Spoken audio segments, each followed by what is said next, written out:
नमस्कार विद्यार्थी मित्रांनो. इकॉनॉमिक्स अर्थात अर्थशास्त्र आणि अर्थव्यवस्था कंबाईन पूर्वपरीक्षा 2022 याचा विश्लेषण व्हिडिओ सध्या आपण पाहत आहोत. तर सुरुवात करतोय आपण पहिल्या प्रश्नापासून. या ठिकाणी मी तुम्हाला 2022 ग्रुप सी, ठीक आहे. तर पहिला प्रश्न आपण सुरुवात करतोय तो म्हणजे रेपो रेट म्हणजे काय. ठीक आहे, आता रेपो रेटच्या या ठिकाणी तुम्हाला व्याख्या विचारली तर असे प्रश्न मित्रांनो तुमच्या कोअर बुक्स मध्ये ऑलमोस्ट सगळीकडेच ऍड्रेस झालेले असतात. त्याच्यामुळे अशा प्रकारचे प्रश्न चुकून देऊ नका. हे लो हँगिंग फ्रुट्स आहे असं मी म्हणेल. आणि एकदम सोपा प्रश्न विचारलाय. तर रेपो रेट म्हणजे नेमकं काय. तर आपल्या सगळ्यांना माहिती आहे की आपल्याकडं मध्यवर्ती बँक जी असते आपण त्याला आरबीआय म्हणतो, बरोबर. प्रत्येक देशाची एक कुठली ना कुठली बँक असते. आपल्याकडे आरबीआय आहे, रिझर्व्ह बँक ऑफ इंडिया. तर आरबीआय काय करते, बँकांना अडी अडचणीला काय करते तर लोन देते, बरोबर. तर लोन देताना ज्या व्याजदराने देते मित्रांनो त्याला आपण काय म्हणतो तर रेपो रेट असं म्हणतो, राईट. हा झाला तुमचा रेपो, राईट. तर रेपो रेट हा जो प्रकार आहे आपण त्याचं थोडंसं स्टॅटिक इन्फॉर्मेशन पाहूया. तुम्हाला मी अजून वेगवेगळ्या अँगलने सांगेल की तुम्ही एकच प्रश्न कसा वेगवेगळ्या अँगलने तुम्ही सॉल्व्ह करू शकता. आलं लक्षात. कारण आपल्याला कधी कधी फॅक्ट्स कामाला येतील, कधी कधी आपलं लॉजिक कामाला येतं. त्याच्यामुळे कंबाईनचं जे इकॉनॉमिक्स मुलांना अवघड वाटायचं कारण काय, तर मुलं काय करतात सरळ सरळ रट्टा मारतात. रट्टा तर आपल्याला मारायचे पण कन्सेप्टला रट्टा मारायचे. आलं लक्षात. इंटरलिंकेजेस करून बस गोष्टी सगळ्या तुम्हाला लक्षात ठेवायच्या आहेत. मी या ठिकाणी थोडंसं स्क्रीन रोटेट करतो म्हणजे कसं तुम्हाला एक दिसेल की कशा प्रकारे गोष्टींचा आपण अभ्यास करू शकतो. तर तुम्ही या ठिकाणी एक सेकंद.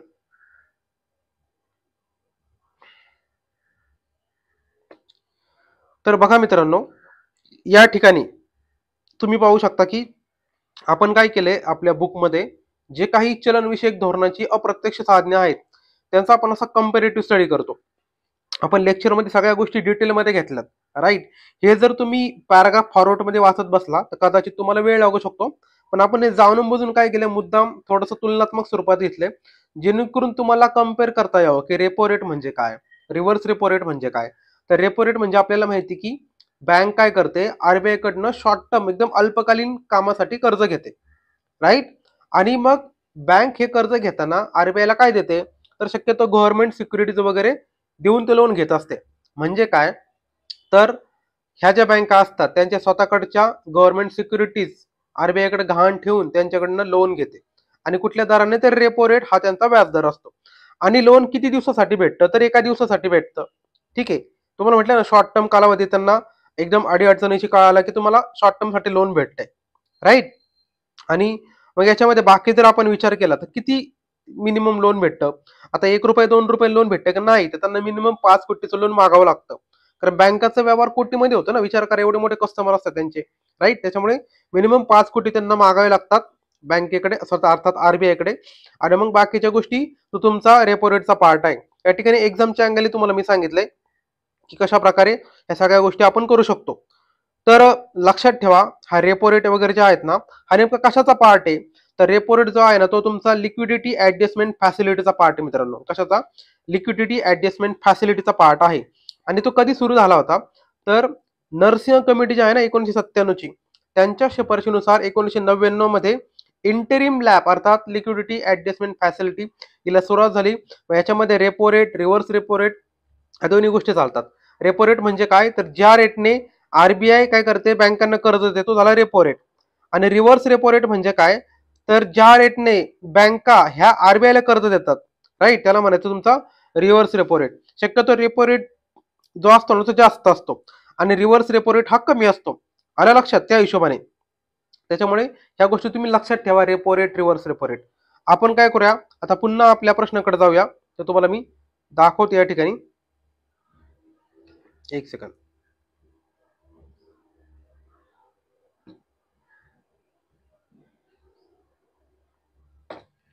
ठीक आहे, या ठिकाणी आपण हा तर पहा तुम्ही ऑप्शन तुम्हाला काय दिलंय की कमर्शियल रेपो रेट असा रेट की जो कमर्शियल बँक व्यापारी बँका लोकांना कर्ज देतात असा आहे का नाही. ते आपल्याला नॉर्मल त्यांचा जो व्याज दर असेल त्या दराने कर्ज देतात. नंतर सरकारची कर्ज घेण्यावर आकारला जातो असा रेट आहे का नाही. त्याच्यानंतर रिझर्व्ह बँक ऑफ इंडिया व्यापारी बँकांना कर्ज देते, आता तो मला एक्सप्लेन करून सांगितलं. आणि शेवटचं काय, व्यापारी बँका त्यांच्याकडे असणाऱ्या बचत ठेवीवर दर आकारतात असं आहे का नाही. आपण त्यांच्याकडे जे काही डिपॉझिट ठेवतो, सेव्हिंग अकाउंट असतं, त्याच्यावरती आपल्याला काय टॅक्स लावतात का नाही, उलट आपल्याला त्याच्यावर व्याज भेटतं ना. त्यामुळे तुम्हाला हे जर कॉमन सेन्स माहिती असेल तर ऑप्शन तुम्ही पहिल्यांदा एलिमिनेट करणार, राईट. तर कशा प्रकारे तो आपण क्वेश्चन सॉल्व्ह करू शकतो, तुम्हाला मे बी डेटा, थोडंसं लॉजिक, थोडंसं आपलं प्रॅक्टिकल नॉलेज या गोष्टी करून तुम्हाला आन्सर सांगितले की रेपो रेट म्हणजे काय, तर ज्या दराने आरबीआय हे बँकांना कर्ज देते शॉर्ट टर्म साठी, राईट. तर या सगळ्या गोष्टी होत्या रेपो रेट संदर्भात. जसं रेपो रेट सांगितलं तसं तुम्ही रिव्हर्स रेपो रेट देखील वाचून ठेवा, आता सांगितले त्याप्रमाणे. पुढचा प्रश्न आहे तो म्हणजे खालीलपैकी कोणते हे भारतातील लोकसंख्या विस्फोटाचे कारण नाही. आता हा प्रश्न मित्रांनो आहे ना, याला तुम्हाला कुठलं पुस्तक वाचायची गरज नाही, आपल्या पुस्तकात कव्हर झाले ती गोष्ट वेगळी, पण तुम्हाला काय सांगतो हा तुम्ही क्वेश्चन लॉजिकली देखील सॉल्व्ह करू शकता. तर कसा, आता हे बघा, त्यांनी कारण नाही असं विचारले, नाही, राईट. आता आपल्याला माहिती की भारतामध्ये पॉप्युलेशन का वाढते, तर पहिली गोष्ट म्हणजे आपल्याला माहिती की आपल्याकडे बालविवाह खूप होतात, म्हणजे चाइल्ड मॅरेजेस प्रमाण आपल्याकडे भरपूर आहे. त्याच्यामुळे काय होतं मग, ते जे स्त्री असते ती लवकरच काय होते, त्याच्या जे अपत्य निर्मिती चालू होते, बरोबर का. समजा आपल्याला माहिती आहे राजस्थान, बिहार, यूपी या ठिकाणी खूप साऱ्या मुलींची लवकर लग्न होतात 18 वर्षाच्या आतच. आणि मग त्या मुलीला लवकर आपल्याला माहिती की फॅमिलीची रिस्ट्रिक्शन येतात आणि मग तिला त्या फॅमिलीच्या दबावाखाली मग त्यांना काय म्हणू शकतो आपण, अपत्य निर्मिती गोष्टी होतात, राईट. म्हणजे ती 18 वर्षाच्या आतच लग्न झाल्यानंतर 20 वर्षाच्या आतच तिला 1-2 मुलं होऊन गेलेले असतात ते अँगलने, ठीक आहे. तर मग याच्यामुळे काय होतं ना, भारतामध्ये हळूहळू लोकसंख्या वाढत जाते. आणि हे एक महत्वाचं कारण तर आहेच बालविवाह. दुसरे कारण काय, तर आपल्याकडं असणारे निरक्षरता नाही आपल्याकडे जास्त, राईट. सॉरी, इलिटरसी आपल्याकडं जास्त आहे, म्हणजे काय, साक्षरता कमी आहे. तर साक्षरता कमी असण्याचं कारण काय, आताच राज्यसेवेला बघा पूर्व परीक्षेला त्यांनी असाच एक थोडासा प्रश्न विचारला होता अनालिटिकल, की मग स्त्रियांना शिक्षण देणं का गरजेचं आहे वगैरे सगळ्या गोष्टी, स्वतःच्या पायावर उभं राहणं का गरजेचं आहे. तर स्त्रियांना शिक्षण असेल तर काय होतील, तर ते फॅमिली प्लॅनिंग पद्धती वापरू शकतात, म्हणजे काय, कौटुंबिक नियोजन पद्धती वापरू शकतात. मग त्याच्यामध्ये जे गर्भनिरोधकाची साधनं असतात ते वापरू शकतात, राईट. तर या सगळ्या गोष्टी केल्यानंतर काय होऊ शकतं, मग त्यांचं जे समजा त्यांना 5 मुलं बाळ होणार असतील तर कुठेतरी मग 1 किंवा 2 होऊन जातात, म्हणजे ते प्रॉपर फॅमिली प्लॅनिंग करतात त्या अँगलने. त्याच्यामुळे निरक्षरता हा एक महत्वाचा फॅक्टर आहे ज्याच्यामुळे लोकसंख्या वाढते. नंतर एकत्र कुटुंब पद्धती, आता एकत्र कुटुंब पद्धतीचा काय रोल आहे, तर आपल्याला माहिती आहे जॉईंट फॅमिली सिस्टीम आपल्याकडं बऱ्यापैकी गावखेड्यामध्ये दिसते. तर जॉईंट फॅमिलीमध्ये कसं असतं ना, आपल्याकडे बऱ्यापैकी पॅट्रियार्कल फॅमिली आहे आपल्याला माहिती आहे, म्हणजे पितृसत्ताक कुटुंब पद्धती आहे पॅट्रियार्कल सिस्टीम असल्यामुळे. एक सेकंड, स्पेलिंग चुकलं माझ्याकडनं बोलता बोलता. पॅट्रियार्कल सिस्टीम आहे म्हणजे काय, तर आपल्याकडं पुरुष प्रधान कुटुंब पद्धती आहे. आता याच्यामुळे काय होतं, एकत्र कुटुंब पद्धती असल्यामुळे जे आपल्या घरामधले एल्डर लोक असतात, मोठे वयस्कर लोक असतात, त्यांचा दबाव असतो की मग आता कधी गुड न्यूज देणार, कधी पेढे लाडू देणार, म्हणजे काय, थोडक्यात लग्न झालं, आता तुम्ही मुलं बाळ करायला तयार झाली अशा पद्धतीने. त्याच्यामुळे काय होतं, मग त्या जोडप्यांवर मूलबाळ जन्म घालायला प्रेशर येतं आणि मग त्या ठिकाणी मग ती लोकसंख्या वाढत जाते, लक्षात घ्या, राईट. तर मग त्या ठिकाणी एकत्र कुटुंब पद्धतीचा असलेला रोल म्हणजे कल्चरची व्हॅल्यू म्हणतो ना आपण, व्हॅल्यू म्हणतो ना, कल्चरल व्हॅल्यूज, म्हणजे भले त्या जोडप्याची जरी इच्छा नसली का लगेच मूल करायचं नाही आपल्याला, आपल्याला सध्या नोकरी धंदा आपल्याला प्रॉपर सेटल व्हायचे, तरी देखील घरच्यांच्या दबावापायी काय करावं लागतं, त्यांना मुलं बाळ जन्माला घालावं लागतात. पुढचं आहे ते म्हणजे विवाहाची सार्वत्रिकता. आता बरेचसे विद्यार्थी या ठिकाणी कन्फ्युजन झाले की युनिव्हर्सलायझेशन ऑफ मॅरेज हा काय प्रकार असतो. तर ह्या बऱ्याच विद्यार्थ्यांनी हा ऑप्शन एलिमिनेट केल्यामुळे त्यांचं हे आन्सर रॉंग झालं होतं. पण हे बरोबर आहे मित्रांनो, भारतासारख्या सिस्टीम लक्षात घ्या, भारतासारख्या विकसनशील देशामध्ये विवाह करणं एक प्रकारचं सोशल कंपल्शन आहे. म्हणजे बघा आपल्याकडं गावाकडे काय म्हणतात, कधी लग्न करायचंय, म्हणजे तुम्ही जर पाहिलं असेल, ज्या तुमच्यापैकी बरेच जण मुली आहेत अभ्यास करत आहेत स्पर्धा परीक्षेचा, त्यांना घरच्यांकडनं बर्डन आहे की आता मुलं लग्नाचं वय झाले, कधी लग्न करणार. म्हणजे भारतामध्ये एक प्रकारचं सोशल कंपल्शन आहे की तुम्ही लग्न केलं पाहिजे, राईट. जर तुम्ही लग्न केलं नाही तर मग तुमच्यावर शंका उपस्थित करतात, तुमचं बाहेर काय अफेअर चालू आहे का, मग तुम्ही तुमच्यामध्ये काय फॉल्ट आहे का, अशा भरपूर सारे तुमच्यावर शंका उपस्थित केल्या जातात, आलं लक्षात. त्याच्यामुळे भारतामध्ये एकदा लग्न करून गेले, भले मग त्याला जॉब असो नाही तर नसो, राईट, भले तो शहाणा असो, वेडा असो, दारोडा असो, आपल्याकडे म्हणतात ना की लग्न झाल्यावर सुधारेल, म्हणजे तो वेडा असेल तरी लग्न झाल्यावर सुधारेल असं लोकांना वाटतं, तो व्यसनी असेल तो लग्न झाल्यावर सुधारेल असं वाटतं. मग अशा प्रकारे भारतामध्ये जे आहे ना, ऍटलिस्ट भारतामध्ये म्हणतोय मी, विकसनशील देश जे असतात त्या ठिकाणी अशा प्रकारचं एक सोशल कंपल्शन असतं. त्याला आपण म्हणतो युनिव्हर्सलायझेशन ऑफ मॅरेज. म्हणजे एक ठराविक वय आलं की लोक लग्न करून जातात, म्हणजे ते रिच्युअल झाले. आपण कसं रस्त्याने चालताना आपण का रस्ता पाठ करत बसतो का, नाही, ते आपलं नॉर्मल चालतो, आपल्याला पाय माहीत झालेला असतो. तशा प्रकारे सोसायटीमध्ये मॅरेज ही गोष्टी आहे ना, लक्षात घ्या, ही नॉर्मल झाली. म्हणजे एक ठराविक आलं, हा त्याला आता याचं लग्न होऊन जाणार त्या पद्धतीने, राईट. वेस्टर्न कंट्रीमध्ये तसा प्रकार नाही. त्यांच्याकडे तुम्हाला शक्यतो बरेचसे लोक हे सिंगल दिसतील, सिंगल पॅरेंट देखील त्यांच्याकडे असतात. भारतामध्ये तसा प्रकार शक्यतो कमी आढळतो. आणि जरी तसा जर असेल ना, तर मग भारतामध्ये कसं असतं, मग लोक नावं ठेवायला सुरू करतात, की मग एकटाच राहतो, एकटीच राहते, मग त्यांचा काहीतरी अफेअर असू शकतो. अशा बऱ्याचशा गोष्टी आपल्यावरच ते काय करतात, डाग लावायचा प्रयत्न करतात. मग हे सगळ्यांपासून सुटका करून घेण्यासाठी काय करतात लोक, तर लग्न करून घेतात. सिंपल गोष्ट, राईट. हे सगळं तुम्हाला सांगण्याचं कारण काय, तर हा प्रश्न बऱ्याच विद्यार्थ्यांचा चुकला होता, म्हणून तुम्हाला मी सांगतोय. तर या ठिकाणी हे बरोबर आहे, म्हणजे एबीसी तर बरोबर आहेत. आता त्यांनी विचारलंय काय, तर कुठलं कारण नाही. तर कारण नाही कुठलं नाही, तर राहणीमानातील सुधारणा. विचार करा, तुमचं स्टँडर्ड ऑफ लिव्हिंग वाढलं तर तुमचं काय होतं ना, तुमचे विचार देखील चांगले प्रगल्भ होतात. मग तुम्ही विचार काय करता, आपल्याला जास्त मुलं बाळा नको, आपला एखादा ठीक आहे, एखादा दोन ठीक आहे. त्याच्यामुळे मग तुम्ही काय करता, मुलं बाळ कमी जन्माला घालता. तुमची जी वैचारिक पातळी तेवढी वाढते. कशामुळे, तर स्टँडर्ड ऑफ लिव्हिंग सुधारल्यामुळे. आणि त्याच्यामुळे मग लोकसंख्या विस्फोटाला ते कारण नाही ठरत. आणि त्याच्यामुळे हे डी हे करेक्ट आन्सर आहे, बाकीचे सगळे रॉंग आन्सर आहे, लक्षात घ्या, राईट. तर हे डी ओनली त्याचा आन्सर आहे. आलं लक्षात कशा प्रकारे आन्सर आलं. आता तुम्हाला मी आपल्या बुक मध्ये दाखवा, हे तुम्हाला लॉजिकली सांगितलं, तुम्ही कशा प्रकारे सॉल्व्ह करू शकता. आता तुम्हाला मी काही एक्स्ट्रा कंटेंट दाखवतो, जेणेकरून तुम्हाला ह्या उद्या जर अशा प्रकारचा प्रश्न जर फिरून आला, तर अशा ठिकाणी तुम्ही मार्क घालायला नको. असे एकदम सिंपल प्रश्न असतात, फक्त थोडासा विचार करावा लागतो. बघा आता, भारतातील लोकसंख्या विस्फोटाची कारणे, राईट. तर काय काय कारण आहेत, निरक्षरता आता सांगितलं, नंतर विवाहाची सार्वत्रिकता म्हणजे युनिव्हर्सलायझेशन ऑफ मॅरेज, एकत्र कुटुंब पद्धती आताच आपण पाहिलं. मगाशी तुम्हाला सुरुवातीला सांगितलं होतं बघा मी, लग्नाच्या वेळी कमी असणारे वय म्हणजे चाइल्ड मॅरेज आपल्याकडे होतात, जे मागास प्रदेश आहेत त्या ठिकाणी, बरोबर, राजस्थान, बिहार, युपी, त्या हिशोबाने मध्य प्रदेश. आणि धार्मिक आणि सामाजिक अंधश्रद्धा म्हणजे आपल्याकडं म्हणतात ना, की एक तुम्ही पॉलिटिकल घोषणा ऐकल्या असतील बघा, की अमुक खत्रे में हे, तमुक खत्रे में, आलं लक्षात, अमुक धर्म खत्रेमध्ये आहे. मग तुम्ही मुलं बाळ जन्माला घाला, त्या अँगलने मग तुम्हाला तुमचे धर्मगुरू काय करतात, मॅनिप्युलेट करतात. तर तुम्हाला समाजामध्ये अंधश्रद्धा असते, की नाही नाही, जोपर्यंत तुम्हाला मुलं बाळ होत नाही तोपर्यंत मग तुमचं ते म्हणतो ना आपण, ते कुस पवित्र होत नाही असं म्हटलं जातं. असं करून ज्या काय सामाजिक अंधश्रद्धा असतात, त्या पद्धतीने मग लोक मुलं बाळ जन्माला घालायला फोर्स केलं जातं त्यांना. आलं लक्षात, डायरेक्टली इनडायरेक्टली. तर ही सगळी लोकसंख्या विस्फोटाची कारणे आहेत. म्हणजे तुम्हाला ऑप्शन मध्ये वर्ष 3 दिसले होते, हे खालचे पण तुम्ही वाचून घ्या, तुम्हाला मी सांगितलेच ऑलरेडी, राईट. अशा प्रकारचा प्रश्न विचारला जाऊ शकतो, त्यामुळे तुम्ही या ठिकाणी चुकू नका. हे बघा, हे मी ज्या गोष्टी तुम्हाला सांगतोय ना, 15 प्रश्न येतात, तुम्हाला नाही म्हटलं तरी 10+ आरामात येऊन जातील. आत्ताच राज्यसेवा पूर्व परीक्षेला आपल्या इकॉनॉमिकच्या बुक आणि बॅच मधनं जे 100 प्रश्न आले होते, म्हणजे टोटल राज्यसेवेला 100 प्रश्न विचारतात, त्या 100 पैकी विचार करा, अराउंड 20 प्रश्न डायरेक्टली इनडायरेक्टली आपल्या बुक मधनं विचारले गेलेत, राईट. म्हणजे इकॉनॉमिकच्या आहेच त्याच्यामध्ये. टोटल बाकी मग विचार केला म्हणजे त्याच्यामध्ये काही गोष्टी 2-3 पॉलिटीच्या आल्यात, काही थोड्याशा लोकसंख्या जॉग्राफीच्या अँगलने विचारल्यात, काही करंटच्या अँगलने विचारल्यात.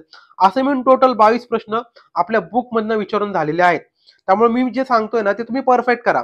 तुम्हाला लक्षात घ्या, 90% पेक्षा जास्त आउटपुट नक्कीच भेटेल. हा 100% भेटणं थोडंसं डिफिकल्ट आहे, कारण कसं काही काही क्वेश्चन कॅन्सल होऊ शकतात, काही काही question out of the box येऊ शकतात. त्याच्यामुळे आपण एवढं पण आपल्या बॅचचं जास्त हवं करत नाही. आपल्याला सांगायचं काय, तर मोर दॅन 90% आउटपुट भेटलं म्हणजे तुम्ही टॉप 10 मध्ये असतात, लक्षात घ्या, राईट. त्याच्यामुळे तुम्ही मॅक्झिमम आउटपुट घेण्याचा प्रयत्न करा. आणि कंबाईनच्या विद्यार्थ्यांना अर्थव्यवस्था अवघड जाण्याचं कारण काय, तर ते सरळ सरळ रट्टा मारतात, काही कन्सेप्च्युअली लक्षात नाही ठेवता. तुम्ही कन्सेप्ट विचारात घ्या, गोष्टी इंटरलिंक करा. आणि ह्या सगळ्या गोष्टी आपण ऑलरेडी आपण बॅच मध्ये एकदम प्रॉपरली व्यवस्थित सांगितलेल्या आहेत. तुम्ही कशा प्रकारे गोष्टी इंटरलिंक करू शकता, कशा प्रकारे लॉजिक लावू शकता, कशा प्रकारे फॅक्ट्स हे तुम्ही काही कीवर्ड तयार करून लक्षात ठेवू शकता. या सगळ्या गोष्टी आपण बॅच मध्ये घेतलेल्या असतात, ठीक आहे. तर हे होतं मित्रांनो तुमचा कुठला प्रश्न, 57 नंबरचा. नंतर पुढचा प्रश्न आपण याच्यानंतर पाहूया, तो म्हणजे FRBM कायदा केव्हापासून लागू करण्यात आला. तुम्हाला मी यापूर्वी देखील इथून मागच्या व्हिडिओमध्ये सांगितलंय की FRBM कायदा तुम्हाला झोपेत विचारला तरी आला पाहिजे, एवढा तो महत्वाचा कायदा आहे, राईट. आणि FRBM कायदा आला कधी होता, तर 2003 ला हा कायदा आला होता. 2004 ला तो इम्प्लिमेंट झालाय. याचे उद्दिष्ट काय होते, तर सरकार जे कर्ज काढून पंढरीची वारी करतं. म्हणजे काय, तर सरकार काय करतं, त्यांचं जर उत्पन्न 100 रुपये असेल तर ते काय करतात, 125 रुपये खर्च करतात. वरचे 25 रुपये कुठून आणतात ते, तर ते करतात लोन पासून. लक्षात घ्या, वरचं घेतात ते लोन, आणि असं लोन होत होत मग ते कर्जाचा बोजा वाढत जातो. आलं लक्षात. आणि मग हे सरकारला शिस्त लावण्यासाठी, दोन्ही पण केंद्र सरकार राज्य सरकार यांना शिस्त लावण्यासाठी अशा प्रकारचा कायदा 2003 मध्ये आला.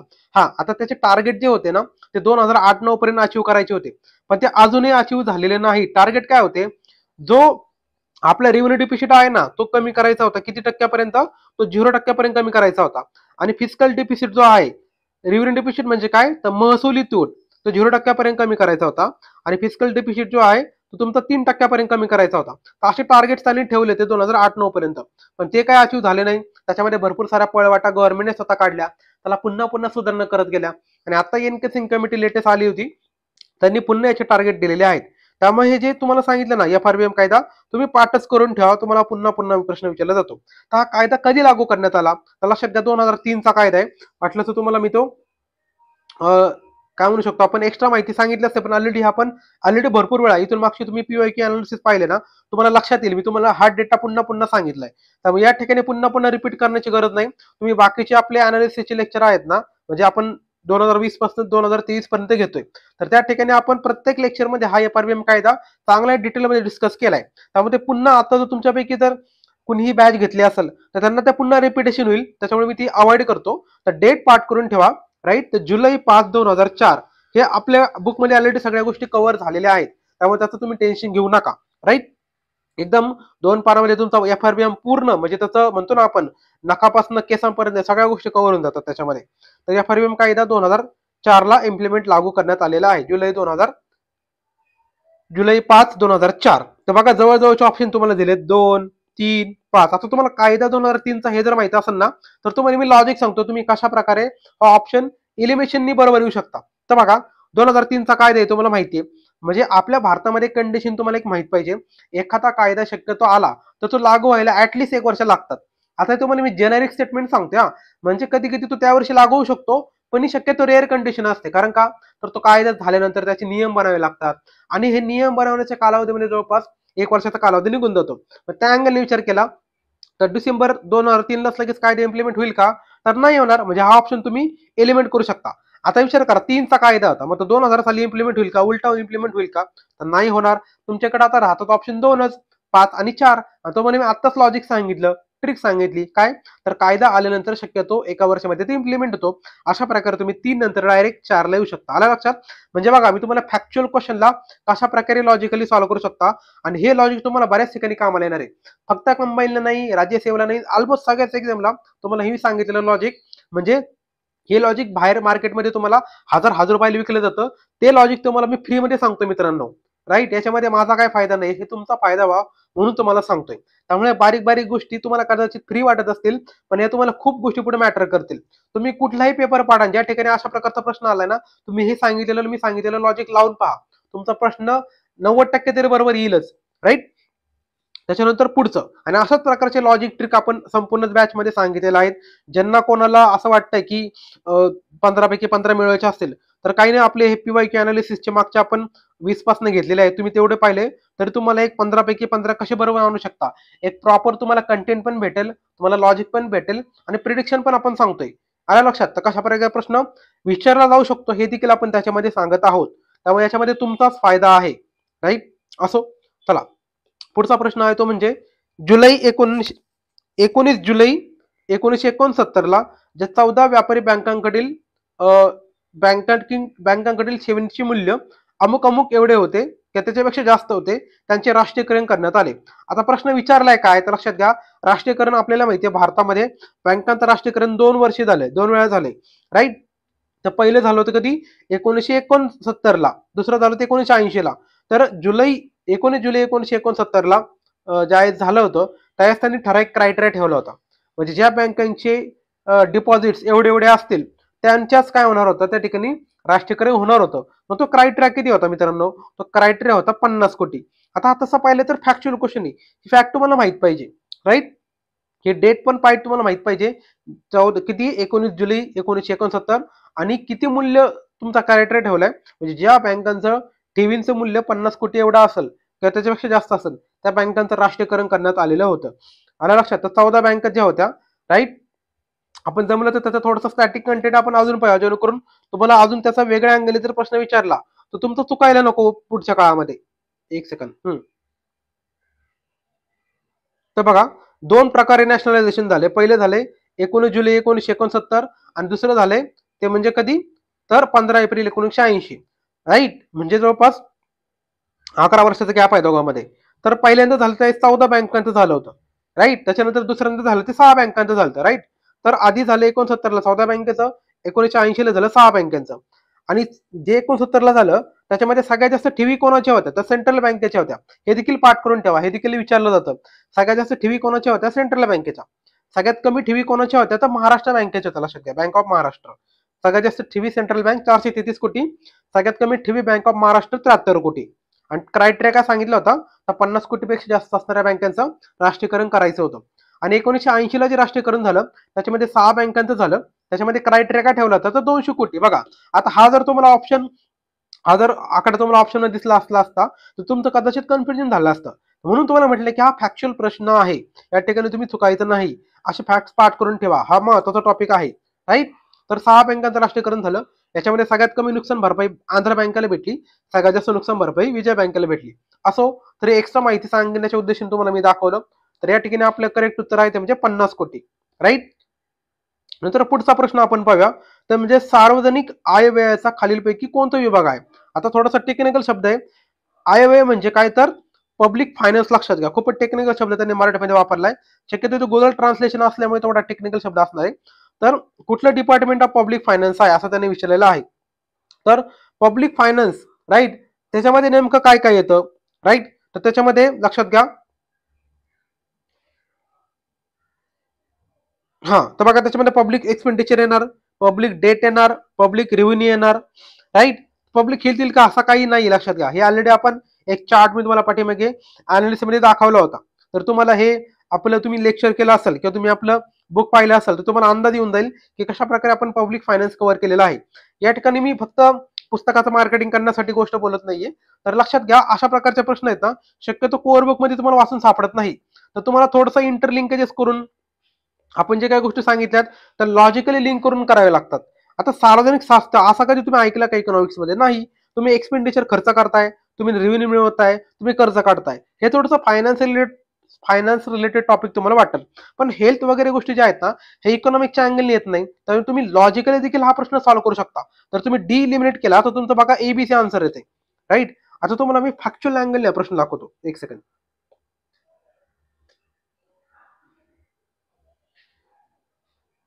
तर बघा, पब्लिक फायनान्स, तर पब्लिक फायनान्स अर्थात सार्वजनिक वित्ताची व्याप्ती. त्याच्यामध्ये बघा काय काय येते, तर पब्लिक रेव्हेन्यू आहे, आताच आपण ऑप्शन मध्ये पाहिलं. नंतर पब्लिक एक्सपेंडिचर आहे, आताच आपण पाहिलं. नंतर सार्वजनिक कर्ज आहे, मी थोडंसं क्लीन करतो, तुम्हाला एक अंदाज येईल.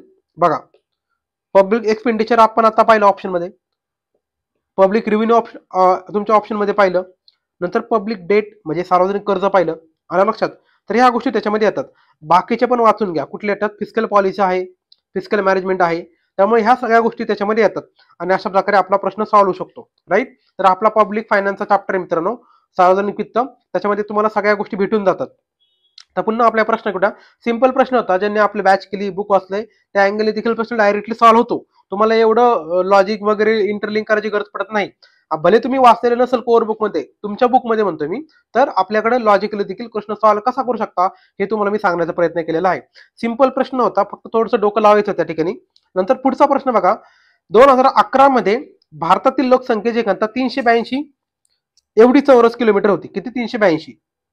नंतर पुढचा ऑप्शन बघा, 2011च्या जनगणनेनुसार काय म्हटलंय, भारतातील देशातील साक्षरतेचा दर 73.00% होता. नंतर पुढचा प्रश्न आहे, तर ऑप्शन आहे, देशातील लिंग गुणोत्तर प्रमाण महिलांच्यासाठी नेहमी अनुकूल राहिले आहे. नेहमी अनुकूल राहिले. विचार करा, भारतामध्ये आपल्याकडे ऑलरेडी माहिती की पॅट्रियार्कल सोसायटी आहे, स्त्री भ्रूण हत्या होते. मग सेक्स रेशो आपल्याकडे स्त्रियांसाठी फेवरेबल असेल का? तर नाही, त्याच्या उलट स्टेटमेंट देईल ना. भारतामध्ये स्त्री भ्रूण हत्या जास्त होते, महिलांवर अत्याचार व्हायलन्स जास्त होतो. त्याच्यामुळे स्त्रियांचा जो आहे ना लिंग गुणोत्तर पुरुषांच्या मानाने कमी आहे. म्हणजे काय, पुरुष जर 1000 असतील तर स्त्रियांची संख्या किती असते? कमी असते ना, 950 पेक्षा कमी ते सध्या, राईट. आता सगळ्या आकड्यावर तुम्हाला मी एक्झॅक्ट या ठिकाणी सांगत बसत नाही, तर तुम्हाला माहिती काय, मी तुम्हाला एक एक्झाम्पल देऊन सांगतोय. तर तुम्ही डेव्हलप कंट्रीमध्ये गेला, डेव्हलप कंट्रीमध्ये 1000 पुरुषांच्या पाठीमागे त्यांच्याकडे स्त्रिया जास्त असतात. तिकडं थोडंसं पॅट्रियार्कल फॅमिली कमी आहे, डेव्हलप कंट्री आहे त्या ठिकाणी. डेव्हलपिंग आणि जे अंडर डेव्हलप कंट्री असतात, म्हणजे विकसनशील देश आणि अविकसित देशांमध्ये हे उलट असतं, म्हणजे काय, पुरुषांची संख्या ही स्त्रियांपेक्षा जास्त असते. तेच भारतामध्ये देखील आहे. तर शेवटचा ऑप्शन रॉंग आहे, लक्षात घ्या. भारतामध्ये इथं अनुकूल नाही तर प्रतिकूल शब्द पाहिजे होता. कुठं अनुकूल नाही तर प्रतिकूल शब्द पाहिजे होता. आता हे बघा, भारताची साक्षरता 73% आहे का, आता आहे, बरोबर आहे. आता बघा, काही काही पुस्तकामध्ये हा आकडा आहे ना 73% तुम्हाला दिसेल, काही काही ठिकाणी तो 74% आहे. पण जर आपण राऊंड फिगर जर कन्सिडर केलं तर आकडा बरोबर पकडून चालायचा अशा ठिकाणी, राईट. तर मग आकडा बरोबरच आहे, 73%, 74%, जो काय असेल तो राऊंड फिगर बरोबरच आहे. जर तुम्हाला एकदम ड्रास्टिकली 80% म्हटलं असतं तर कदाचित चुकीचं दिला असता, पण हे आयोगाने बरोबर मानलेलं आहे. त्यामुळे ए आणि बी तर बरोबरच आहे. आणि भारताची पॉप्युलेशनची घनता किती आहे, तर 382 आहे मित्रांनो. तर तुम्हाला जर भारताची विचारली ना तर महाराष्ट्राची देखील माहिती पाहिजे, राईट. तुम्हाला याच्याविषयी थोडासा एक्स्ट्रा कंटेंट ऑलरेडी मी पाठीमागच्या एका PYQ अनालिसिस मध्ये सांगितला होता. तर त्या अँगली तुम्हाला या ठिकाणी पुन्हा सांगतो. तर बघा, या ठिकाणी आपण ऑलरेडी सगळं घेतलं होतं. तर बघा, भारताची पॉप्युलेशन किती आहे त्या काळी, म्हणजे 11च्या जनगणनेनुसार तर 121 कोटी. महाराष्ट्राची किती आहे, जवळपास 11.5 कोटी. भारताचा जगात दुसरा क्रमांक लागतोय, महाराष्ट्राचा देखील भारतात दुसरा क्रमांक लागतोय. जगाच्या किती टक्के लोक भारतामध्ये राहतात, 17.5%. भारताच्या किती टक्के लोक महाराष्ट्रामध्ये राहतात, तर जवळपास 9.25%. नंतर भारताची लोकसंख्या किती वाढली 10 वर्षामध्ये, 17.64%. 2001 ते 11 मध्ये 17.64% एवढी लोकसंख्या वाढलेली आहे. आणि महाराष्ट्राची लोकसंख्या किती टक्के वाढली, 16% वाढलेली आहे. आता बघा, प्रश्न विचारलाय काय, तर घनता 382 भारताची घनता आहे आणि लोकसंख्येची घनता किती, 365 आहे. तर महाराष्ट्राची देखील तुम्ही वाचून ठेवा, आलं लक्षात. तर अशा प्रकारे आपण पाहिला हा प्रश्न. पुढचा प्रश्न आपण पाहूया, ते म्हणजे 62वा प्रश्न. पत पुरवठा अधिकारित योजना कुठल्या वर्षी सुरू करण्यात आली, कुठली, क्रेडिट ऑथरायझेशन स्कीम ही कुठल्या वर्षी सुरू करण्यात आली. आता अशा प्रकारचे प्रश्न तुम्हाला कोर बुक मध्ये शक्यतो कमी प्रमाणात सापडतात, राईट. मी काय म्हटलं, अशा प्रकारचे जे प्रश्न असतात ना तुम्हाला शक्यतो कोर बुक मध्ये कमी प्रमाणात सापडतात. मग अशा प्रश्न टॅकल कसे करायचे, तर बघा आता. तर लक्षात घ्या मित्रांनो, प्रश्न जो आहे ना, क्रेडिट ऑथरायझेशन स्कीम नेमकी कधी चालू झाली होती, हा प्रश्न त्यांनी विचारलाय. हा थोडासा डिफिकल्ट कॅटेगरीतला प्रश्न मी म्हणेल, राईट. हा कोर बुक मध्ये तुमचा ऍड्रेस झालाय का माहित नाही, पण आपल्या बुक मध्ये हा पार्शली ऍड्रेस होतो. हा स्कीम कशासाठी आणली होती हे पहिल्यांदा तुम्हाला मी सांगतो. ऍक्च्युली हा जो आणला होता ना, ते बँका काय करतात आपल्याला माहितीये, लोन देतात, बरोबर. तर ह्या बँकांनी किती लोन द्यावं त्याला काहीतरी लिमिट लावण्यासाठी, त्यांचं नियमन करण्यासाठी हा, लक्षात घ्या, क्रेडिट ऑथरायझेशन स्कीम आणली होती, राईट.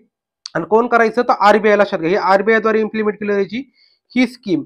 म्हणजे आरबीआय काय करायचं, तर बँकांना रेग्युलेट करण्यासाठी, कशा कारणासाठी, तर जे काही ते लोन देत आहेत ना त्याला कुठेतरी लिमिट लावलं पाहिजे त्या कारणामुळे. नाही तर काय होतं, मग बँका शेवटी मग दिवाळखोर बनू शकतात. उद्या आपल्याला माहिती आहे आजकाल भारतामध्ये कसं होतं, बँकांचे अधिकारी भ्रष्टाचार करून काय करतात, मोठमोठ्या उद्योगपतींना लोन देतात स्वस्त दरामध्ये. आणि मग ते उद्योगपती आपल्याला माहिती आहे, मग त्यांच्यामध्ये काय होतं, मल्ल्यांसारखी प्रवृत्ती होते, मग ते पळून जातात, राईट. तर मग असं होऊ नये, आता ही गोष्ट लेटेस्ट सांगितली, पण हे काय आत्तापासून नाही, लक्षात घ्या, हे पूर्वीपासून आहे भारतामध्ये. आणि त्याच्यामुळे मग आरबीआयने असं काहीतरी लिमिट लावण्यासाठी ही क्रेडिट ऑथरायझेशन स्कीम आणली होती 1965 मध्ये. कधी, नोव्हेंबर 1965 मध्ये. पुढे जाऊन त्याच्यामध्ये पुन्हा चेंजेस झाले. म्हणजे ही जी स्कीम आहे ना, क्रेडिट ऑथरायझेशन स्कीम, याचं नाव पुन्हा जाऊन पुढे चेंज झालंय. कधी, तर 2000 मध्ये. डेटा पाठ करून ठेवा, मी तुम्हाला एक्स्ट्रा माहिती सांगतोय, हे तुम्हाला कुठे भेटणार नाहीये, हे तुम्ही लिहून ठेवा.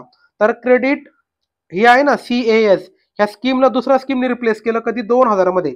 तिला नाव आता काय भेटलंय माहिती का, तिला नाव भेटले क्रेडिट मॉनिटरिंग ॲग्रीमेंट.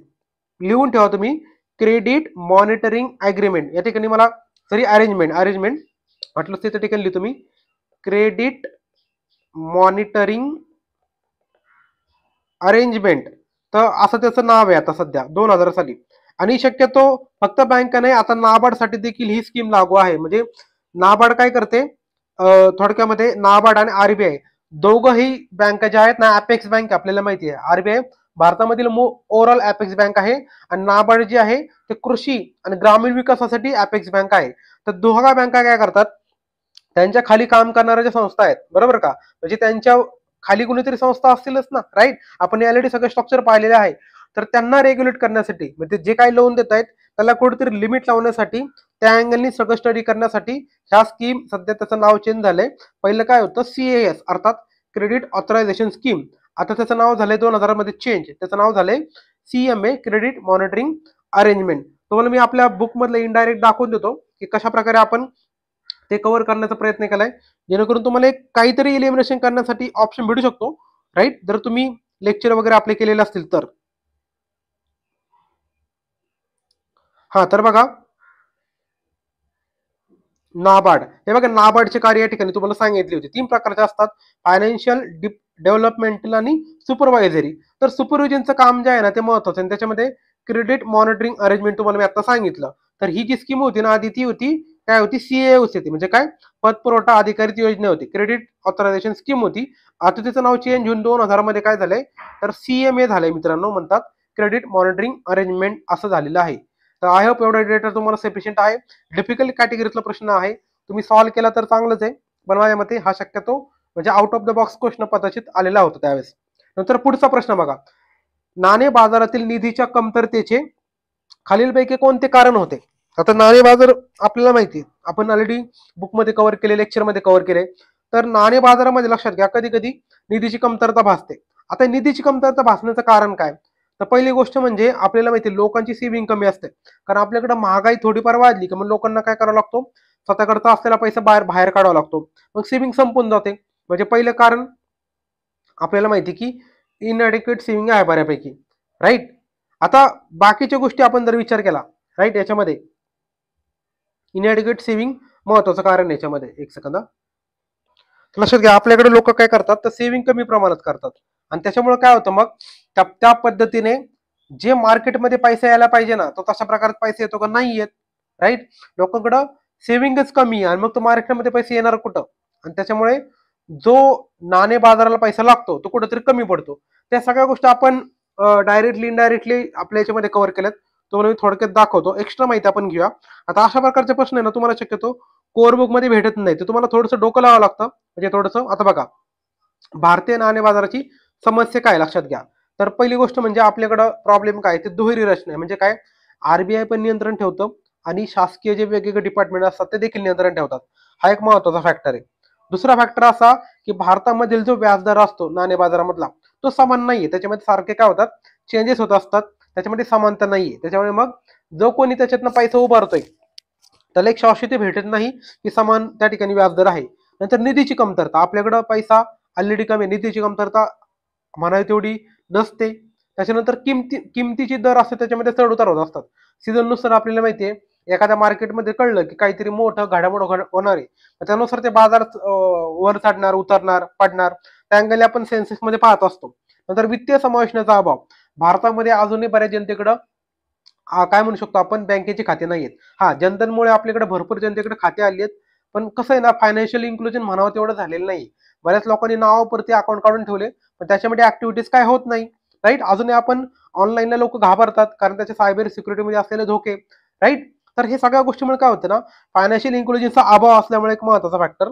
आणि अजून एक शेवटचा म्हणजे तंत्रज्ञान सुधारणेतील दिरंगाई, म्हणजे टेक्नॉलॉजिकल जे गोष्टी आपण आहेत लवकर अडॅप्ट नाही करत आपण, ते इम्प्लिमेंट नाही करत लवकर, राईट.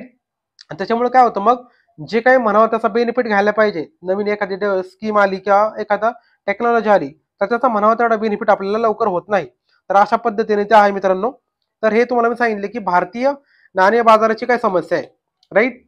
आता प्रश्न बघा की भारतीय नाणे बाजारात निधीच्या कमतरतेचे प्रमुख कारण कुठले, खालीलपैकी कारण कुठले.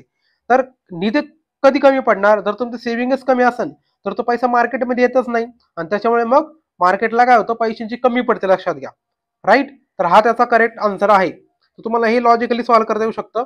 बाकी ऑप्शन जर तुम्ही पाहिले की अनऑर्गनाइज सेक्टर आहे, ते तर ऑलमोस्ट सगळ्याच ठिकाणी आहे. नंतर वित्तीय मिसमॅनेजमेंट, नेमकं काय, हा खूपच जेनेरिक ऑप्शन आहे, ब्रॉड असा ऑप्शन आहे. स्पेसिफिक असलं असतं तर बरं झालं असतं.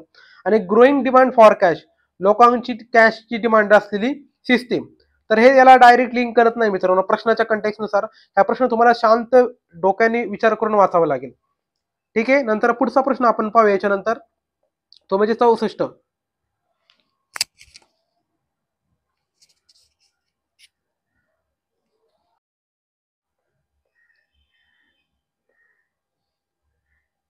तर लक्षात घ्या, पुढचा प्रश्न आपण घेऊया, तो म्हणजे राज्य सरकारच्या भांडवली प्राप्तीमध्ये कशाचा कशाचा समावेश असतो. बरोबर. तर अशा प्रकारचा प्रश्न ज्यावेळेस आपल्याला विचारतात त्यावेळेस तुम्हाला पब्लिक फायनान्स मधील जो बजेट चॅप्टर आहे ते तुम्हाला माहित पाहिजे. राईट. म्हणजे बजेटमध्ये सरकारला दोन प्रकारच्या गोष्टी असतात. एक असतं तुमचं काय रेव्हेन्यू असतं, म्हणजे भेटणारा महसूल. राईट. आणि दुसरं असतं तुमचं रेव्हेन्यू मध्ये पण आपल्याला माहिती आहे काय तुमचं एक आहे प्राप्ती आणि दुसरा आहे खर्च. रेव्हेन्यू झालं त्याच्यानंतर असं कॅपिटल. कॅपिटल मध्ये पण काय तुमचं प्राप्ती आणि खर्च, म्हणजे महसूल आणि भांडवल असे दोन पार्ट आहेत तुमच्या बजेटचे. त्याच्यामध्ये देखील प्राप्ती आणि खर्च असं आपण क्लासिफिकेशन करत असतो. राईट. आता त्यांनी विचारलंय की राज्य सरकारचं विचारलंय, तुम्हाला केंद्र सरकारचं नाही विचारलं, तर राज्य सरकारच्या बाबतीमध्ये आपण कसं करू शकतो. राईट. तर असा प्रकारचा प्रश्न ज्यावेळेस येतो तुम्हाला थोडंसं काय म्हणू शकतो आपण, थोडंसं डीप जावं लागतं. म्हणजे बऱ्याच लोकांना हे केंद्र सरकारच्या लेवल ओव्हरऑल बऱ्यापैकी माहित राहतं, पण राज्य सरकारच्या लेवलवर थोडंसं आहे ना, आपण त्याच्यामध्ये एक्स्ट्रा तुम्हाला ऍडिशन करावी लागते. राईट. त्यामुळे हा क्वेश्चन थोडासा डिफिकल्ट कॅटेगरीमध्ये असं मी म्हणेल. आता तुम्ही ऑप्शन बघा, बाजारी कर्जे. बाजारी कर्ज म्हणजे काय, मार्केटमधून घेतलेले लोन्स.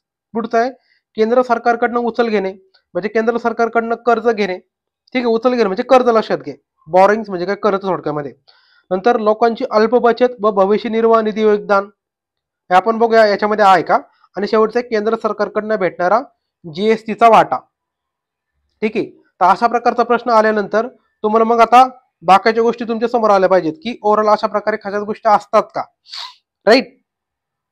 तर लक्षात घ्या मित्रांनो, हा जो आहे आपण याला चार्टच्या स्वरूपात तुम्हाला मी सांगतो की कशा प्रकारे राज्य सरकारच्या भांडवली प्राप्तीमध्ये कशा कशाचा समावेश असतो. तर लक्षात घ्या, राज्य सरकारचे भांडवली आणि महसुली असे तुम्ही जर दोन ओव्हरऑल चार्ट जर केले, त्या ठिकाणी थोडंसं क्लीन करतो म्हणजे जर आपल्याला थोडीशी जागा होईल लिहिण्यासाठी या ठिकाणी. तर बघा एक सेकंद. तर दोन प्रकारे काय तुमचं भांडवली, आता तुम्हाला विचारलंय भांडवली, तर तुम्हाला महसुली पण जाता सांगून टाकतो. तर महसुली भांडवलीमध्ये नेमकं काय ते राज्य सरकारच्या बाबतीमध्ये. तर भांडवलीमध्ये पहिली गोष्ट म्हणजे तुमचं मार्केट लोन येते, म्हणजे बाजारापासून जे काही तुम्ही सरकार कर्ज घेते राज्य सरकार, ते कर्ज सगळे येतात. दुसरी गोष्ट म्हणजे केंद्र सरकारकडनं काही त्यांना कर्ज जर भेटत असेल तर केंद्र सरकारकडनं भेटलेलं बॉरोईंग. राईट. ते त्याच्यामध्ये येतात. त्याच्यानंतर जे काही केंद्र सरकारकडं जीएसटीचा वाटा येतो तो भेटतो का, तर नाही. लक्षात घ्या, जीएसटीचा वाटा याच्यामध्ये येत नाही. राईट. तर हे याच्यामध्ये घ्यायचं नाही. आणि पुढचं येतं तुमचं लोकांची अल्प बचत आणि भविष्य निर्वाह निधी योगदान, तर आहे का, हो. तर लक्षात घ्या, जे पब्लिक अकाउंट म्हणतो ना आपण, त्या पब्लिक अकाउंट मध्ये सगळ्या गोष्टी येतात. कुठल्या, तर लोकलेखी आपण त्याला म्हणतो. तर पब्लिक अकाउंट मध्ये असणाऱ्या ज्या गोष्टी आहेत ना, एक्झाम्पल सांगायचं झालं तर हे लोकांची अल्प बचत आणि भविष्य निर्वाह निधी योगदान, त्या सगळ्या गोष्टी आपण त्याच्यामध्ये पकडत असतो. त्याच्यामुळे ते देखील त्याच्यामध्ये येतात. तर या महत्वाच्या गोष्टी म्हणजे काय, मार्केट मधलं लोन, केंद्र सरकारकडनं भेटलेले लोन आणि ह्या पब्लिक अकाउंट मधल्या आहेत जसं की लोकांची अल्प बचत आणि भविष्य निर्वाह निधी योजना, ह्या सगळ्या गोष्टी त्याच्यामध्ये येतात. आता केंद्र सरकारकडून जीएसटी वाटा येतो का, त्याच्यामध्ये नाही.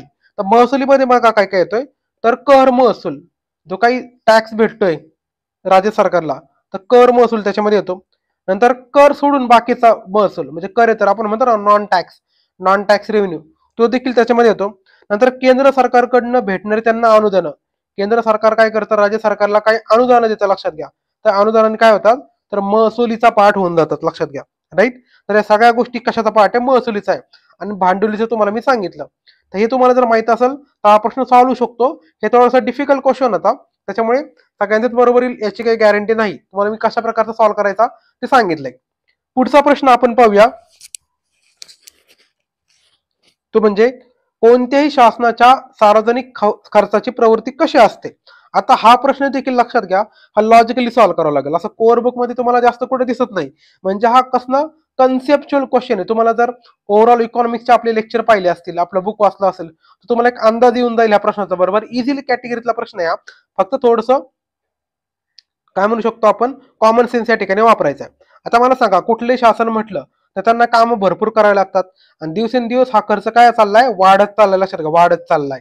बरोबर का, तो खर्च कमी होतोय का नाही. सरकार काय करतंय, कर्ज काढून पंढरीची वारी करते. आपल्याला माहितीये आपण डेफिसिट फायनान्सिंग करतो. डेफिसिट फायनान्सिंग कशासाठी करतो, तर सरकारला कुठेतरी खर्च ताळमेळ बसत नाही ना, म्हणून सरकार काय करतंय, लोन घेऊन वेगवेगळ्या माध्यमातून ते खर्च करत असते. ते हे कशामुळे करतंय, तर सरकारचा खर्च वाढत चाललाय. लक्षात घ्या, कसा चाललाय, वाढत चाललेला आहे. आपल्याला माहिती आहे वेगवेगळे विकास कामं करावं लागतात. तुम्हाला शक्यतो कुठली अशी कंट्री दिसणार नाही की त्या ठिकाणी खर्च कमी कमी होत चाललाय. म्हणजे मी तर म्हणेल ऑलमोस्ट 99% जे देश आहेत त्यांच्यामध्ये ही सिस्टीम दिसते की खर्च वाढत वाढत चाललेला आहे. हा काही जर एक्सेप्शनल केस असेल त्या ठिकाणी तो कमी होऊ शकतो, स्थिर राहू शकतो, पण शक्यतो वाढतच चाललेला आहे. हा कॉमन सेन्सचा प्रश्न होता. या ठिकाणी तुम्हाला कुठं कोर बुक वाचायची गरज नाही, राईट. बघा मी तुम्हाला सांगतो की प्रत्येक क्वेश्चन तुम्ही कशा प्रकारे टॅकल करू शकता. हे फॅक्च्युअल क्वेश्चन नाही, हा कन्सेप्च्युअल क्वेश्चन होता, लॉजिकल क्वेश्चन होता, कॉमन सेन्सचा प्रश्न होता. पुढचं आहे. हा आता पुढचा प्रश्न फॅक्च्युअली बघा काय, तर गरिबीच्या मुद्द्याचे पुनर्परीक्षण करण्यासाठी कुठली कमिटी नेमली होती 2011-12 मध्ये. मी तुम्हाला आधी याच्या पाठीमागच्या लेक्चरमध्ये सांगितले की आयोगाच्या काही कमिटी फेमस आहेत. तेंडुलकर कमिटी सगळ्यात आयोगाची सगळ्यात फेवरेट आहे. त्याच्यानंतर मग लकडावाला, रंगराजन अशा कमिटी तुम्हाला पाठ करून ठेवायचे. आता त्यांनी विचारलंय काय, तर 11-12 मध्ये पॉवर्टीचं रिएक्झामिन करण्यासाठी कुठली कमिटी नेमली होती. तर आपल्याला माहिती आहे 2005 ला जी नेमली होती ती तेंडुलकर समिती होती, राईट. नंतर 2011-12 जी नेमली होती, 12ला पण पकड्या, तर ती रंगराजन समिती होती. आणि पुढे जाऊन मग अरविंद पानगिऱ्या समिती नेमली होती पुढे जाऊन, राईट. तर हे पहिल्या दोन कमिटी तुम्हाला ऍटलिस्ट ह्या माहिती पाहिजेत, पहिल्या म्हणण्यापेक्षा ह्या महत्वाच्या. तर रंगराजन कमिटी जी आहे ती ही नेमली होती 11-12ला. आता थोडीशी आपण याच्यामध्ये एक्स्ट्रा इन्फॉर्मेशन पाहूया.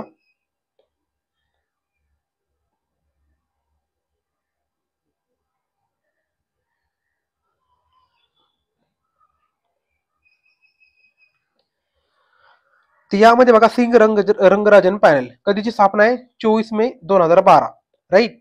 आणि यांनी अहवाल कधी दिला होता, 30 जून 2014. म्हणजे बघा 12ची कमिटी 14ला अहवाल दिलाय.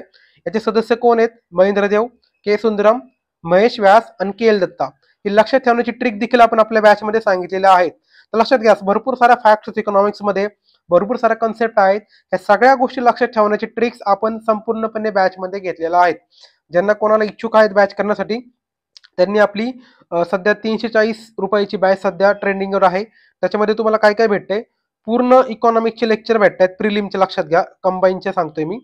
त्याच्यानंतर तुम्हाला पूर्णपणे पुस्तक आपलं फ्रीमध्ये भेटते, राईट. याची एमआरपी लक्षात घ्या 400 रुपये आहे. तुम्हाला 340 मध्ये बॅच पण भेटते, पुस्तक पण भेटते, आणि महत्वाचं म्हणजे PYQ अनालिसिस भेटते तुम्हाला, व्हिडिओ लेक्चर्स. विचार करा, एवढं सगळं तुम्हाला 340च्या पॅकेजमध्ये भेटते. मार्केटमध्ये तुम्हाला एवढं सगळं कोणीही एवढ्या कमी किमतीमध्ये मला दाखवून द्या, आपण त्यांना ती बॅच डिस्काउंट मध्ये देऊन टाकू. एवढं तुम्हाला कुणीच देणार नाही. लक्षात घ्या, 340 मध्ये तुम्हाला प्रिलिमचे लेक्चर भेटतायत, पुस्तक भेटते, विचार करा 400 रुपये एमआरपी त्याची, आणि PYQ अनालिसिसची व्हिडिओ देखील त्याच्यामध्ये भेटतायत. हे सगळं तुम्हाला 340 रुपयामध्ये भेटतंय, राईट. असं तुमचा याच्यामध्ये फायदा आहे. मी काय याच्यामध्ये आपल्याला पैसे कमवण्या ठिकाणी हेतू नाही, मुलांचा जास्तीत जास्त फायदा व्हावा. मला माहिती आहे बरेचसे विद्यार्थी ग्रामीण भागातून आहेत, मी स्वतः ग्रामीण भागातून आहेत, त्यामुळे मला हे मुलांचं थोडंसं फायनान्शियल कंडिशन माहिती आहे. आपण बॅचचे फी 1000 देखील ठेवू शकलो असतो, पण आपल्याला माहिती की कुठंतरी, आणि 340 रुपये काही जास्त अमाऊंट नाहीये, राईट. आपण नाही म्हटलं तरी मोबाईल रिचार्जला महिन्याला सध्याचे रिचार्ज आपण पाहिले तर 340 रुपये खर्च करतोच. बाहेर जर जेवायचं म्हटलं तर आपल्याला संडेला मेस बंद असते. बाहेर साधी थाळी खायची म्हणले तर व्हेज थाळी 100 रुपयाला आहे, नॉनव्हेज थाळी 200 ते 250 रुपये थाळी. त्याच्यामुळे 340 रुपये त्या अँगलने काहीच नाही. तुम्हाला जर तिन्ही गोष्टी याच्यामध्ये भेटतात, प्रिलिमचे लेक्चर भेटतायत, पुस्तक भेटते. आणि पुस्तक काय आपलं प्रिलिमच्या कामासाठी नाही फक्त मित्रांनो, आपलं प्रिलिम मेन्स म्हणजे कंबाईन, राज्यसेवा या सगळ्यांच्या पूर्व परीक्षा, मुख्य परीक्षा सगळ्यांसाठी वन स्टॉप सोल्युशन आहे. तुम्हाला एकदा पुस्तक घेतलं की बाकी कुठल्याही नोट्स असायची गरज पडणार नाही. तुमची वन स्टॉप सोल्युशन. तुम्ही उलट पुस्तक भेटल्यावर स्वतः आम्हाला कॉल किंवा मेसेज करून सांगाल की सर आतापर्यंत असं पुस्तक तुम्ही का काढलं नव्हतं. आलं लक्षात. आणि एवढं मी कॉन्फिडेंटली का सांगतोय, तुम्ही आपल्या पुस्तकाचे बॅचचे जे काही फीडबॅक आहेत ना एकदा टेलिग्रामवर वाचून घ्या, तुम्हाला एक अंदाज येईल. आणि तुम्हाला जर खोटं वाटत असेल ना की आम्ही ते फेक फीडबॅक टाकलेत, मी तुम्हाला नंबर देतो, तुम्ही त्या विद्यार्थ्यांशी स्वतः बोलून घ्या. तुम्हाला एक अंदाज येईल की कशा प्रकारे आपण विद्यार्थ्यांना कमीत कमी प्राइस मध्ये विद्यार्थ्यांना क्वालिटी देण्याचा प्रयत्न केलाय. आतापर्यंत विद्यार्थ्यांना इकॉनॉमिक्स हा विषय अवघड जायचा, कारण मार्केटमधले जे सो कॉल्ड स्वतःला किंग समजणारे व्यक्ती असतात मार्केटमधले इकॉनॉमिक्ससाठी म्हणा, तर त्या व्यक्तींनी काय केलं, इकॉनॉमिक्स अशा प्रकारे डिफिकल्ट करून ठेवलाय ना, आणि त्याच्यामुळे काय होतं, मुलांना मार्क येत नाही. म्हणजे 1000 5 हजारच्या बॅच करून देखील मुलांना मार्क येत नाही. त्याचं कारण काय, तर तुम्हाला तुमच्या भाषेमध्ये शिकवणारं कोणी आतापर्यंत नव्हतं, आणि ते काम आपण केले मित्रांनो सोप्या भाषेमध्ये. तुम्हाला विथ लॉजिक ट्रिक जे काय असेल ते सगळं करून तुमचा इकॉनॉमिक्स सिंपल करणं हे आपलं ओव्हरऑल उद्दिष्ट आहे. असो, जास्त तुम्हाला प्रवचन देण्यात मी या ठिकाणी आपल्याला बसलेलं नाहीये. आपला मेन पर्पज आहे या ठिकाणी QIQ अनालिसिस. आपण पुन्हा येऊ आपल्या लेक्चरकडे. तर हे होतं तुमचं सी रंगराजन कमिटी.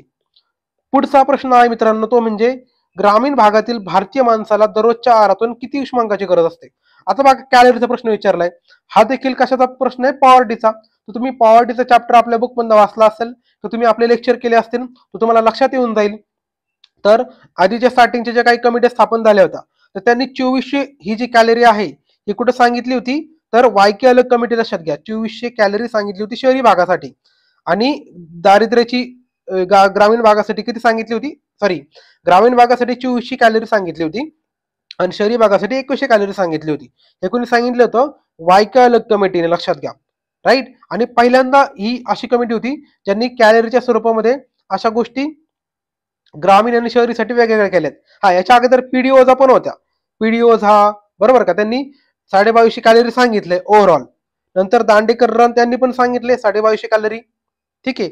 पण ग्रामीण आणि शहरी बघा, त्या अँगलने तुम्हाला सांगितलं की 2100 कॅलरी शहरी भागात आहे आणि ग्रामीण भागामध्ये 2400 आहे. म्हणजे यांनी काही अलग केलं बघा, दोन्ही गोष्ट अलग केल्यात.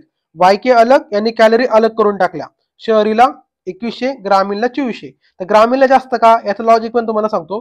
तर ग्रामीण भागामध्ये अंग मेहनतीची कामे करावी लागतात, बरोबर का.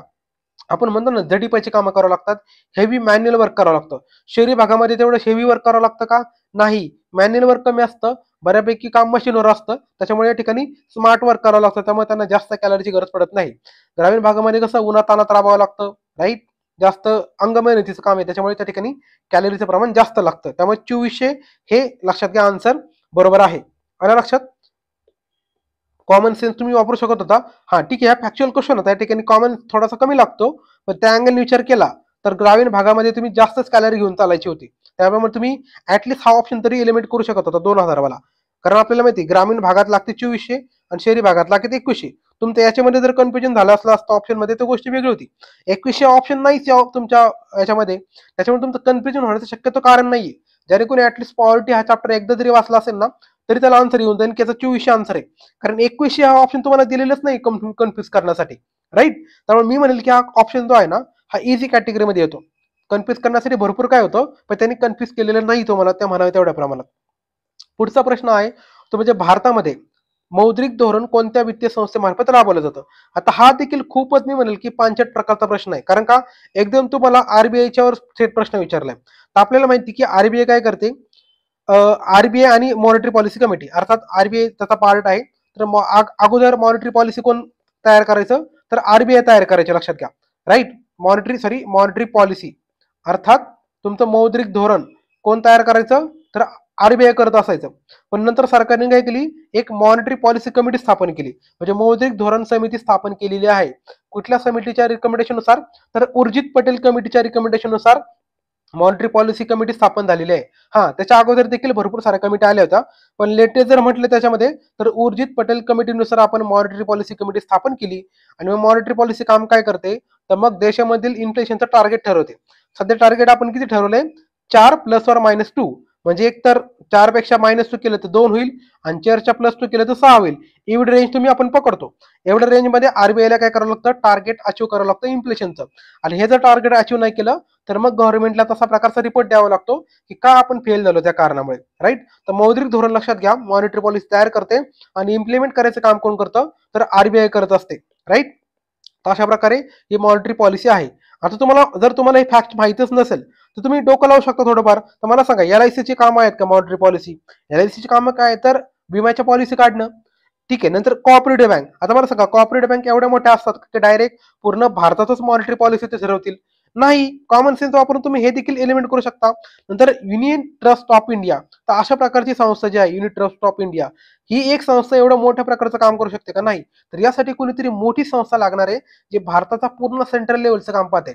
आणि त्याच्यामुळे मग रिझर्व्ह बँक ऑफ इंडिया ठिकाणी करेक्ट ऑप्शन येतो. म्हणजे हा प्रश्न फॅक्च्युअल होता, याला तुम्ही लॉजिकली देखील अप्रोच करू शकता, हे मला या ठिकाणी सांगायचं होतं. म्हणजे आपण दोन्ही प्रकारे प्रश्न सॉल्व्ह कसा करू शकतो, या ठिकाणी आपण पाहिलेलं आहे. पुढचा प्रश्न पण पाहूया, तो म्हणजे राष्ट्रीय तेलबिया विकास प्रकल्प हा कधी सुरू करण्यात आला, राईट. अर्थात national oil seal development project. National oil seal development project हा कधी सुरू करण्यात आला मित्रांनो, तर लक्षात घ्या, हा 1985-86 चा प्रोग्राम आहे. आता थोडासा जुना प्रोग्राम आहे, त्यामुळे तुम्हाला कदाचित असं कोर बुक मध्ये वाचलंय की याचं गॅरंटी देता येत नाही.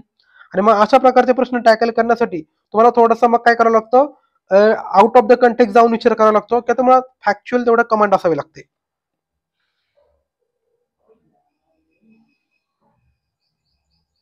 तर बघा, हा जो प्रोग्राम आहे ना, national oil seal development project NODP, हा जो प्रोग्राम आला कधी 1985-86 ला, आता तुम्हाला मी सांगितलं. आणि ह्याचं जाऊन पुढे जाऊन काय झालं, 85-86चा प्रोजेक्ट 86-87 मध्ये याचं काय झालं, पुन्हा रिस्ट्रक्चरिंग झालं, म्हणजे याच्यामध्ये पुन्हा चेंजेस झाले. म्हणजे बघा, हा प्रोग्राम कधीचा आहे, राष्ट्रीय तेलबिया विकास प्रकल्प, हा 85-86चा आहे. पण पुढे जाऊन याच्यामध्ये पुन्हा चेंजेस झालेत, कधी 1986-87 मध्ये, राईट. आणि तो कशाचा पार्ट झाला मग, तो एका technology mission on oil seeds याचा तो पार्ट झालाय. आधी काय होता, NODP.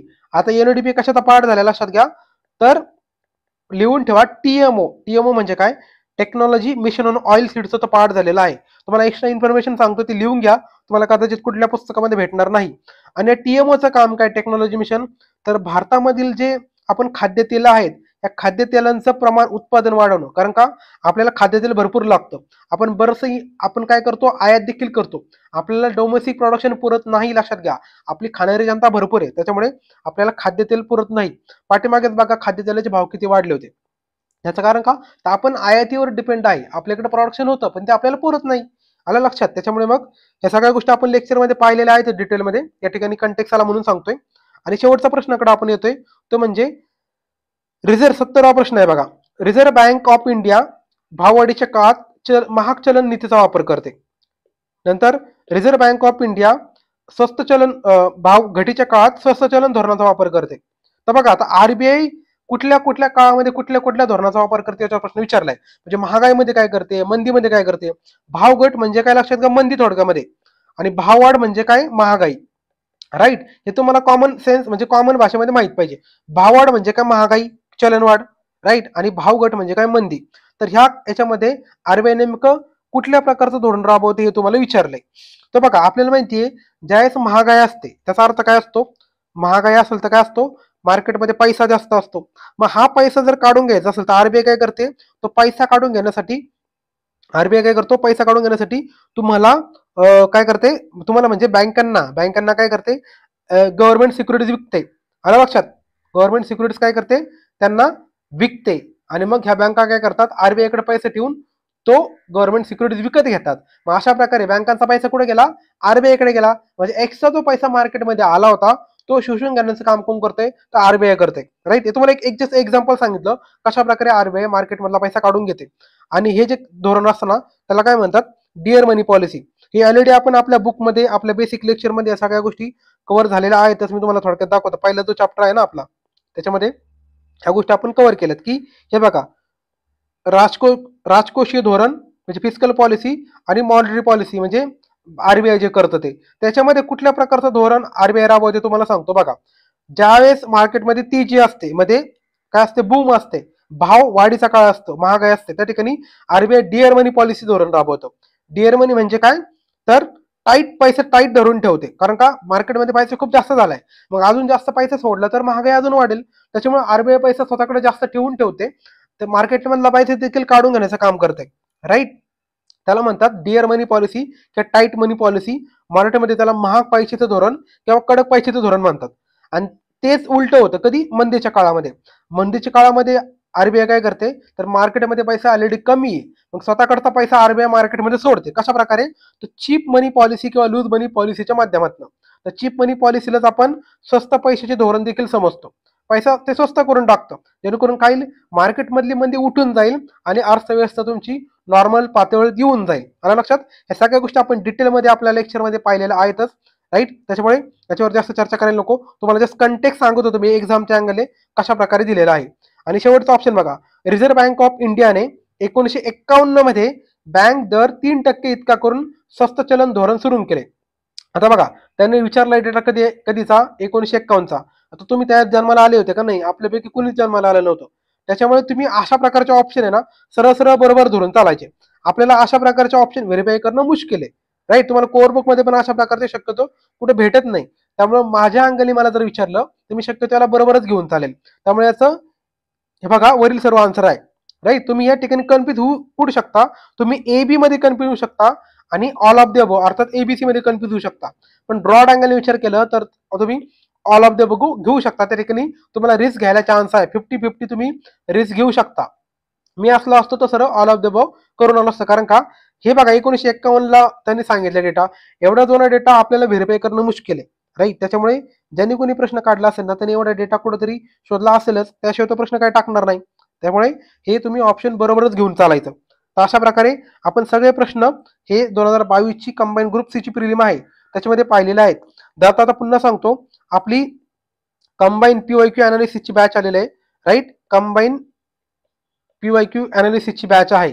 त्याच्यामध्ये आपण 2020 पासून 2023 पर्यंत जे काही प्रश्न झालेले आहेत त्याच्यामध्ये दोन्ही पण ग्रुप बी आणि ग्रुप सी चे पेपर दोन्ही घेतलेत. आता बघा 2023 ला ग्रुप बी आणि ग्रुप सी एकच एक्झाम झाली होती.